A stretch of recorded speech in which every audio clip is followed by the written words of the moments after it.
So far we have been looking at the various concepts of 5S, how to implement them, what can go wrong, what can go well. And now we look at actually some case studies to make sure that we understand the concepts properly. So we have 5 case studies. We have something with Godrej Construction, something with Larsen and Toubro, and then another with Shapoorji Pallonji, and then we have with the Shapoorji L&T joint venture, and we have finally one more with again Shapoorji Pallonji in a different site. So these are all very interesting case studies. The first study is what is called a Kalapur mega project of Godrej Construction, where a brand new factory was being set up in a place called Kalapur near Pune. So there the main objectives of the project were how do we improve productivity, safety and reduction of waste.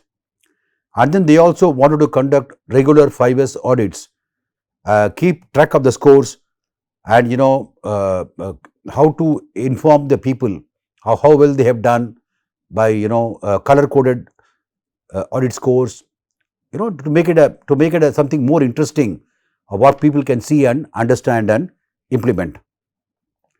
The first step they said is to start formulating teams. So for 5S they set up teams, S1 team, S2 teams, S5 teams and so on. And then they said they will start with the in-house stores, because that's where people normally don't keep things properly, and that's where it takes a longer time to find things.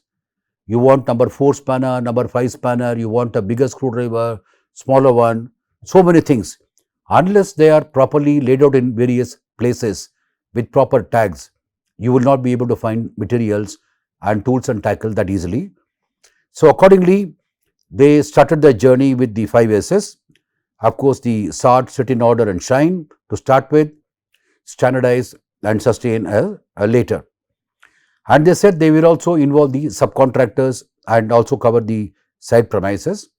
They made a checklist for themselves and for the subcontractors. They made a simple flow chart to start with. For example, you look at a particular thing, whether it is required or not required. If it is required, you take it down, you keep it in the right place, you set in order, shine, then the continuity by standardizing and make it visual and sustained in the long run.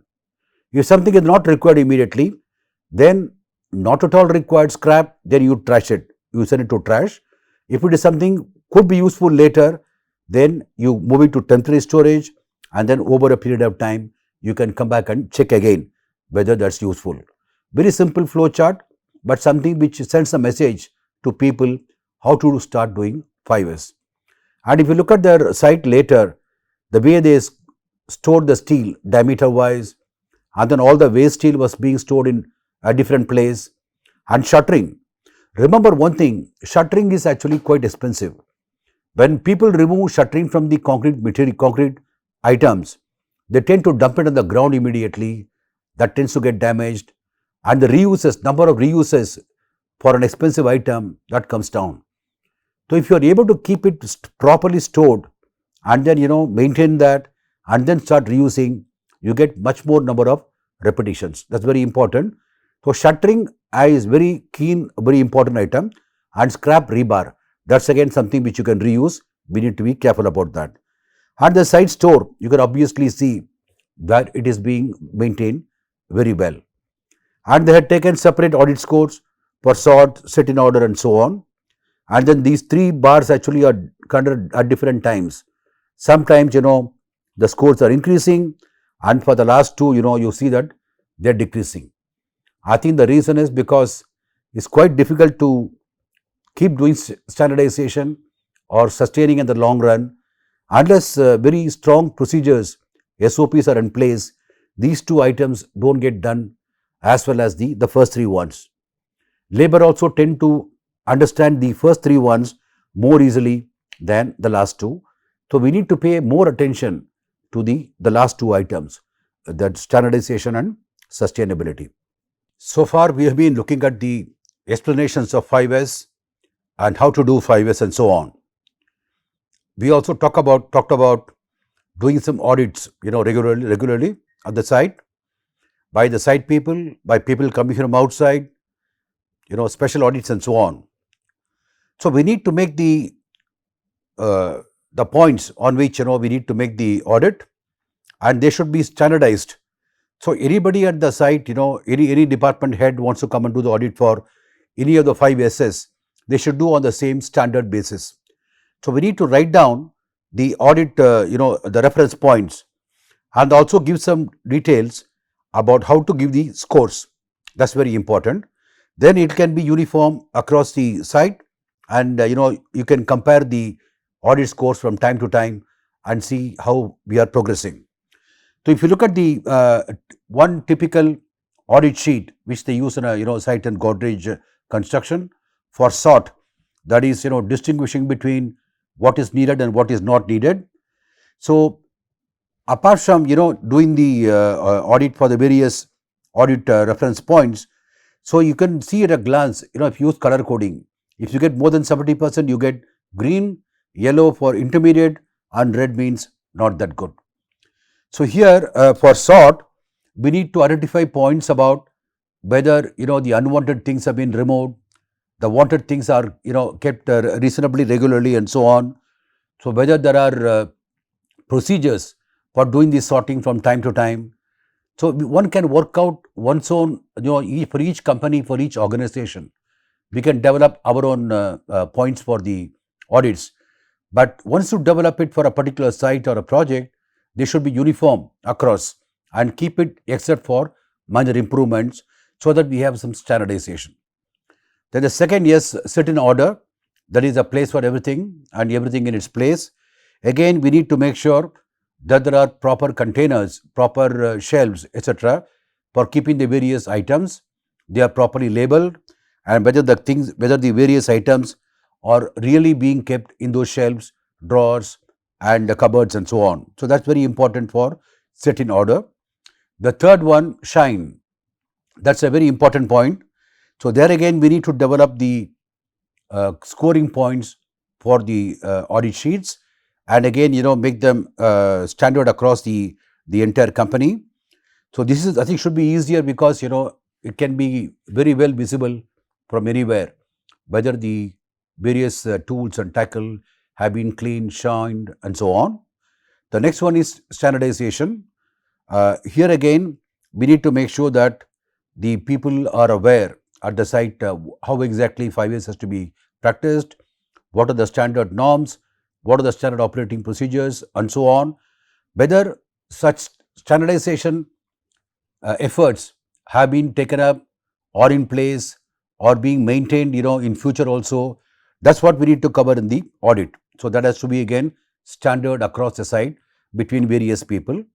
And finally, we come to sustain. Whether everybody is doing 5S on their own, that needs to be judged again by proper audit, and the audit, the points have to be developed accordingly. Whether there are enough signboards for reminding people, whether people are doing it on their own, whether there is a 5S culture prevalent at the site. So these are some of the points which should be covered in the audit sheet. So we can have regular audits which are covering all these points, and we also may have special audits, with different kind of scoring points. For example, people coming from head office. So one should ask them to do their own scoring for a special audit.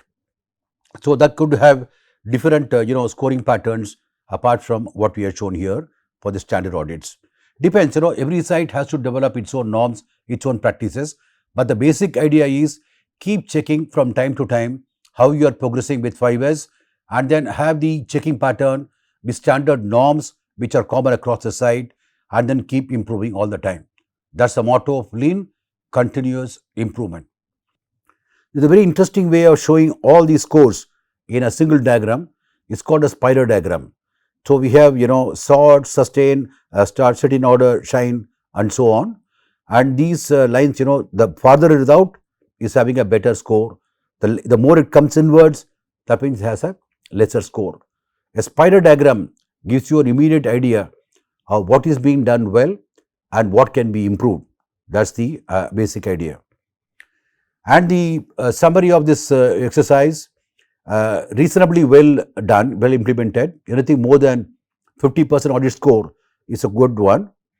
And all the subcontractors also participated quite well in this site, and they had frequent training and audit maybe every 1 or 2 weeks they conducted regularly, and they found that the materials were very well sorted, and the site stores, they could reach out materials and tools and tackles quite easily. So they were quite happy with that, and they were also able to recover a good extent of scrap, which used to go out earlier as something useless. They could also get some value out of the scrap. So these were the the learnings and benefits in this Kalapur site. It was a good practice and going on quite well. The second case study I would like to talk about is at a Larsen and Toubro site in a place called Barakpur in West Bengal. It's actually a sewerage integration work, and there they said they would like to have a well disciplined way of working. They would like to keep the site clean and well ordered, and they wanted to implement this place for everything and everything in its place quite seriously. And consequently, they would eliminate the waste, and by sorting out and setting in order, and then depending upon the actual usage of the various materials. So they had this 18 MLD and 6 MLD plants where they implemented, and they also implemented in the main site stores area. Site conducted actually several 5S audits at intervals of about 2 weeks between the audits, and they had specific auditors who were actually appointed to conduct 5S and make sure that it's done properly. And these actually are the scores which they had for the 5SS before, after. You can see that standing from 50%, around 50% for all the 5SS.